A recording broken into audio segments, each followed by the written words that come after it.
Breaking: Trump sets nuclear bombers on 24-hour alert over North Korea. Tensions between North Korea and America are steadily creeping, as we reach highs unseen for decades. Just now, President Trump has begun preparing to put nuclear bombers on 24-hour alert, a status we haven't seen since the Cold War ended in 1991. This is yet one more step in ensuring that we're prepared, General David Goldfein told Fox News. I look at it more as not planning for any specific event, but more for the reality of the global situation we find ourselves in and how we ensure we're prepared going forward. The general noted that in a world where we've got folks that are talking openly about use of nuclear weapons, it's extremely important that the U.S. military always stay one step ahead. It's no longer a bipolar world where it's just us and the Soviet Union. We've got other players out there who have nuclear capability, he added. Defense One reports. Barksdale Air Force Base, Louisiana. Goldfein and other senior defense officials stressed that the alert order had not been given, but that preparations were underway in anticipation that it might come. That decision would be made by General John Hyten, the commander of U.S. Strategic Command, or General Laurie Robinson, the head of U.S. Northern Command.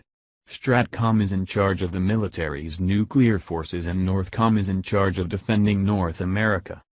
Putting the B-52s back on alert is just one of many decisions facing the Air Force as the U.S. military responds to a changing geopolitical environment that includes North Korea's rapidly advancing nuclear arsenal, President Trump's confrontational approach to Pyongyang, and Russia's increasingly potent and active armed forces. Barksdale Air Force Base in Louisiana, home of the 2D Bomb Wing and Air Force Global Strike Command, is currently being renovated so that B-52 bombers will be ready to take off at a moment's notice. The planes, which can fly up to around 50,000 feet and at supersonic speeds, are equipped with a highly diverse arsenal. Over the past week, General Goldfein has encouraged the military to think beyond Cold War uses for bombers and nuclear missiles. I've challenged Air Force Global Strike Command to help lead the dialogue, help with this discussion about what does conventional conflict look like with a nuclear element? And do we respond as a global force if that were to occur? And what are the options? He said. How do we think about it? How do we think about deterrence in that environment? Really, it depends on who, what kind of behavior are we talking about, and whether they're paying attention to our readiness status, he said. Our job is options. We provide the best military advice and options for the Commander-in-Chief and the Secretary of Defense. General Goldfein ended the interview with a disturbing statement.